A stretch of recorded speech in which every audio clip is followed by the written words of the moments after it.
E o ex-presidente Jair Bolsonaro viaja para São Paulo nesta segunda-feira, véspera do julgamento pela primeira turma do Supremo Tribunal Federal sobre a denúncia contra ele no inquérito do golpe. O julgamento começa na manhã de terça-feira e se estende até o outro dia.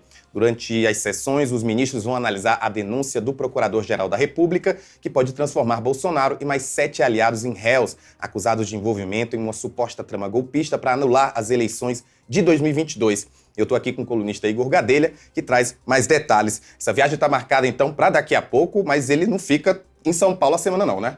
Fica não, viu, Rafael? Bom dia. Na verdade, boa tarde. Eu ainda não almocei, então ainda é bom dia para você que acompanha aqui o Boletim Metrópolis. É isso mesmo, o ex-presidente Jair Bolsonaro deve estar embarcando nesse momento, aqui de Brasília, diretamente para São Paulo. Hoje ele vai ter uma agenda em São Paulo com quem? Com o governador de São Paulo, Tarcísio de Freitas, apontado aí como possível substituto de Jair Bolsonaro, já que o ex-presidente está inelegível até 2030. Os dois vão participar juntos, né, vão dar uma entrevista juntos a um podcast hoje marcada para as 19 horas.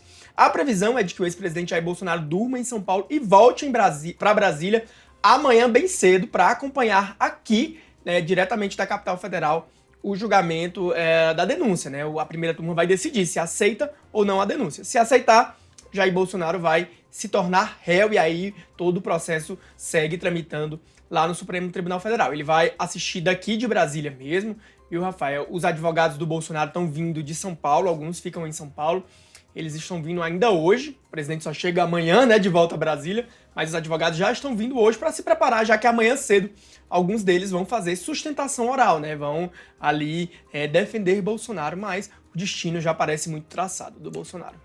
Você traz na matéria que eles vão participar de um podcast juntos, né? Vai ser, provavelmente, um dos temas do podcast vai ser a denúncia, o julgamento da denúncia. Inclusive, ele participou recentemente, Jair Bolsonaro, do podcast com o filho dele, o Flávio Bolsonaro.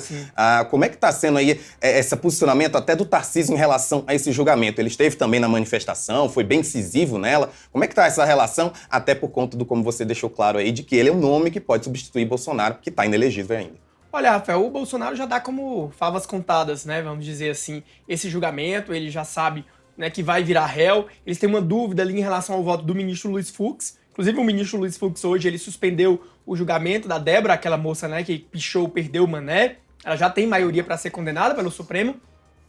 Mas o Luiz Fux pediu vista e aí, né, ele tem até 90 dias para devolver esse processo. Então, a única expectativa ali do entorno do ex-presidente Jair Bolsonaro é em relação ao voto do ministro Luiz Fux, né? Porque aí pode ficar um 4-1, né? Digamos assim, com um voto, pelo menos, para Jair Bolsonaro, mas ele já dá como certo que a primeira turma do Supremo, que é formada por 5 ministros, vai aceitar a denúncia. E o Tarcísio, ele publicamente tem se colocado contra, né? Ele, inclusive, na última manifestação, ele subiu um pouco o tom ali contra o Supremo Tribunal Federal, um tom que ele não vinha usando nos últimos atos dos quais ele participou e surpreendeu até o Supremo Tribunal Federal, né? Viu ele com um tom um pouco acima do usual ali nas críticas ao Supremo Tribunal Federal e na avaliação dos ministros do Supremo, o Tarcísio tem elevado um pouco o tom até para fazer um aceno para o bolsonarismo, caso ele seja o escolhido por Jair Bolsonaro para substituí-lo, né, na eleição presidencial de 2026. E você acredita que, de fato,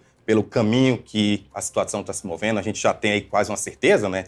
Acreditando que, de fato, o Bolsonaro se torne réu, a quase impossibilidade da reversão da decisão do Tribunal Superior Eleitoral em relação à inegibilidade. Então, assim, você acredita que, de fato, Tarcísio para 2026 é o nome da direita, é o que a gente está vendo, inclusive, nessas relações deles dois? Eu acredito que sim, mas eu não vejo ele como um favorito. Eu acho que o Bolsonaro, pelo que eu escuto, pelo que eu converso ali com as pessoas do entorno dele, com o próprio Bolsonaro, eu acho que ele vai querer alguém com o nome Bolsonaro na urna, né? Para ter ali o sobrenome, digamos, Bolsonaro nas urnas em 2026. O Bolsonaro vai fazer o mesmo que o Lula fez em 2018, mesmo inelegível, o Lula estava preso em 2018, mas o Bolsonaro vai fazer a mesma coisa, vai registrar a candidatura para o TSE retirar, né, indeferir, e aí ele substitui por alguém. Agora, vamos ver quem ele vai sacrificar, porque Michele Bolsonaro, ele já disse que é candidato ao Senado aqui pelo Distrito Federal. Flávio Bolsonaro, filho dele, tem que tentar a reeleição para o Senado no Rio de Janeiro. E o Eduardo Bolsonaro, que é um dos nomes aí que eu mais aposto, é pré-candidato ao Senado por São Paulo, né? E tem, vale lembrar, o plano do Bolsonaro de ter um Senado ali com muitos senadores aliados para tentar, né, ter sucesso na investida dele contra ministros do Supremo. Então ele vai ter que sacrificar alguém, né? Eu só vejo algum desses três nomes, né? Se for da família Bolsonaro mesmo, ou o Eduardo, ou o Flávio, ou a Michelle, e aí ele vai ter que sacrificar, porque são eleições ali que são consideradas certas, né? A eleição dos três para o Senado, algum deles ele vai ter que sacrificar. Agora, o Bolsonaro parece tão certo disso que eles apostam tudo, né, no Trump, lá nos Estados Unidos, e, inclusive o Eduardo Bolsonaro decidiu tirar a licença e ficar nos Estados Unidos com essa grande aposta que eles fazem, né? Que o Trump vai retaliar os membros do judiciário, o próprio governo Lula, ali como uma forma de pressionar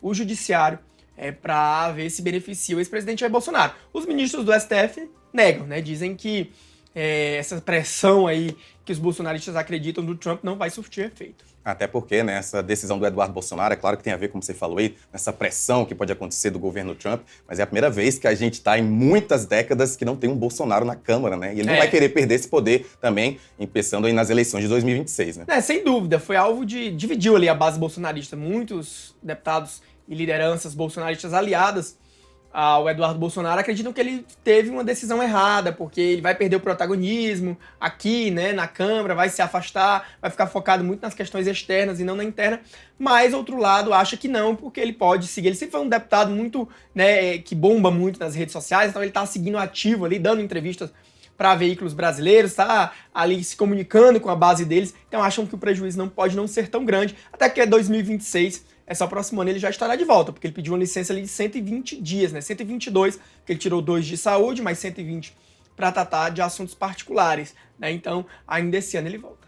Então, qualquer novidade que você tiver, inclusive do julgamento, se você souber, inclusive, onde é que Bolsonaro vai ficar, né, no dia de sexta-feira, traz aqui pra gente no boletim. O que eu tenho de apuração até agora é de que ele deve acompanhar ali do escritório dele, lá na sede do PL, obviamente vai sair, porque o julgamento vai durar o dia todo, né? Mas não tem nenhuma agenda pública, pelo menos por hora tudo pode mudar.